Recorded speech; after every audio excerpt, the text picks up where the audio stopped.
What's up, guys? I have another Kydex video for you today. And today what I'm going to be working on is a pocket organizer.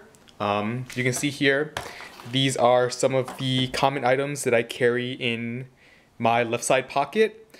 And for anyone who's ever really carried a lot of stuff in their pockets, you know that one common problem you get is pocket bulge, where basically when you have loose items like this, everything just kind of bunches up on the bottom of your pocket and just kind of like sticks out like a sore thumb, and it bulges out at the very bottom. Or the other thing is, if you tend to carry a lot of knives, flashlights, pens, etc., you end up having a bunch of things clipped to the edge of your pocket. So like a pen here, on the left side I'll usually clip a pen as well as a flashlight, and on the right side I have a knife and then my car key clip there. So it tends to be very messy and very disorganized. These are things that I've decided to make an organizer out of. I have a pack of Altoid Smalls. It's my preferred mint because they are sugar-free. They work very well. Just one of these mints will freshen up your breath quite well. Relatively inexpensive. I think you get a pack of these, 50 mints for $1.50, $2. So I like these. The tin is nice too. It's a relatively small tin, it's not overly big or anything, but once you group everything together in the bottom of your pocket, it becomes very bulky in general. I also have a Bic here. I do like to carry Zippos, but more often than not, I will actually carry a Bic because I no longer do a lot of Zippo tricks. I've never been one to really perform Zippo tricks to the general public, so I don't feel the need to carry a Zippo to show off. Very few people have actually seen me perform tricks in person. Most of the people that do watch my tricks basically have seen my Zippo tricking tutorials. And because I don't smoke, having a heavier lighter like a Zippo, not very necessary. A Bic is nice. You never know when you actually need a flame. It's very lightweight, under an ounce I think. And because it is butane, it's not gonna dry out on me like a regular Zippo would. And the fuel capacity on Bics will last quite a long time, even with regular heavy use. I also have Chapstick. I'm not a big fan of Chapstick because I don't like the waxy feeling that it puts on my lip. It's just very uncomfortable, but it is starting to get colder. Summer is basically over. We're in autumn now, and I've been feeling the effects of dry, chapped lips, so if I don't want my lips to bleed, like I have let them go in the past, to the point where I need to use medicated lip balm, I just deal with lipstick. Not lipstick. I just deal with chapstick. Oh, man. Whew. Next, I have a pen. This is a Uniball Vision Elite. I really like this pen because it has a very fine tip on it. It has a 0.5 millimeter tip. My writing tends to be on the small side. Maybe not as small as some Asian girl's handwriting, I guess, but it is on the small side, so I don't really like using pens with very bold tips because it kind of makes my writing illegible. The problem with smaller, finer tip pens is that they tend to write really scratchy because of how fine the point is, but I've actually found that this Uniball, while it was expensive, it was like $3.50 for this pen, but it works really well. It's very smooth. There isn't that much scratchiness to it. It does feather a little bit, but if you write quick, it doesn't feather that much depending on the material you're writing on. And here I have a Potentiometer Tweaker. For those of you who don't know, I work with electronics, and most of our circuits are still analog electronics and we haven't completely gone to all digital. So things that do require tuning with potentiometers, you use a tweaker for, because it's non-conductive. You don't want to just use a screwdriver in case you slip and you short out something on the boards. So this tweaker is nice. We have tweakers at work. In my tool bag alone, I have like 4 of them.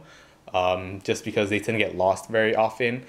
But, as a manager, I'm running around the different departments. I'm going between production, test, sometimes I'll be in service, sometimes I'll be in engineering. And if I'm helping someone with something and I need to tweak a pot, I don't want to have to run around looking for a tweaker or a screwdriver, so carrying this is very lightweight. It's super slim, so I might as well carry it. I do prefer the double-ended ones. I'm not even sure why I'm going on with this in this video. Most of you won't even care. But I prefer the double-ended ones because the other end has like a flat screwdriver end instead of this where it's actually contained inside there. So it is a little easier to tweak, but it is longer and that flat tip end is a bit sharp. So those I reserve for in my bag, and I carry this in my pocket because since the metal is recessed, it won't tear away at my pocket or anything.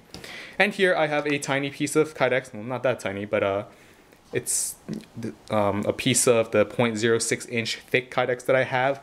And I figure that this piece should be large enough for this entire project. You know, basically if I fit everything into here, you can see that I still have a good, at least a good ½ inch on either end. And what happens is when I fold this over, that extra Kydex on the sides will basically be gone. They'll be flexed and molded into the objects. I don't plan on riveting this because it's mainly going to sit in my pocket and not, like, I don't have to worry about retention. It's just made to hold everything upright. And if I didn't go over this, that's the whole point of this organizer. It adds a little bit of weight to what I carry, but not that much. It doesn't really add that much bulk. But what this does is, basically, it's like a pocket sheath where it'll just keep everything upright in my pocket in one standing up layer instead of having everything just bunch up to the bottom of the pocket. This isn't a new concept. I am pretty sure I've seen people do this before. And really one of the things that used to be done was when people carried small fixed blades, they would have hip pocket sheaths made out of leather, and that whole thing would just slip into the pocket. This is basically the same concept. I cut this length. I'm not sure if it's going to be enough. It should just fold over, and I only need to cover a slight bit of it. I don't really have to cover everything completely because, like I said, I'm not going to be carrying this upside down. I don't need the retention, which is why I'm not even going to bother with the rivets. And the nice thing about not riveting this up completely is that if I ever change anything, you know, if I ever change the chapstick and it's a different size, or if I change my pen, you know, these two things would change most often, then I can easily just heat up this piece of Kydex again and remold it without having to actually waste the Kydex, you know, because Kydex, while it's not expensive, if I can reuse it, I'm going to try and reuse it. If I have scrap and I can do a small project with it, I'm going to try and use it for that instead of just throwing it out.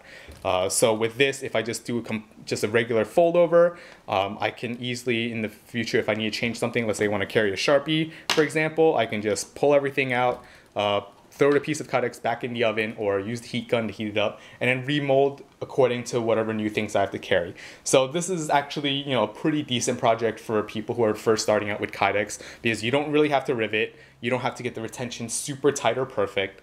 You use relatively little amount of raw material, and cutting is basically to a minimum. I might finish up the edges, I might not. I'll see how things go, how everything folds together at the end of this project.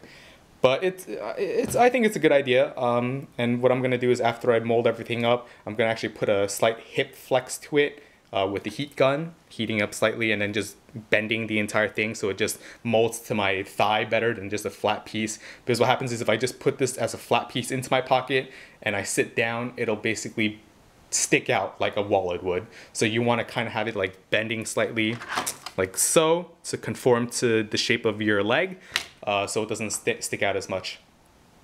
But yeah, the next part of this video I will basically show you guys what it looks like when it's finished, I suppose. There's not much to it. I'm just going to heat this up, put it into my mold, kind of try and place everything in place without it shifting around too much and bending it over, and we'll see how it goes.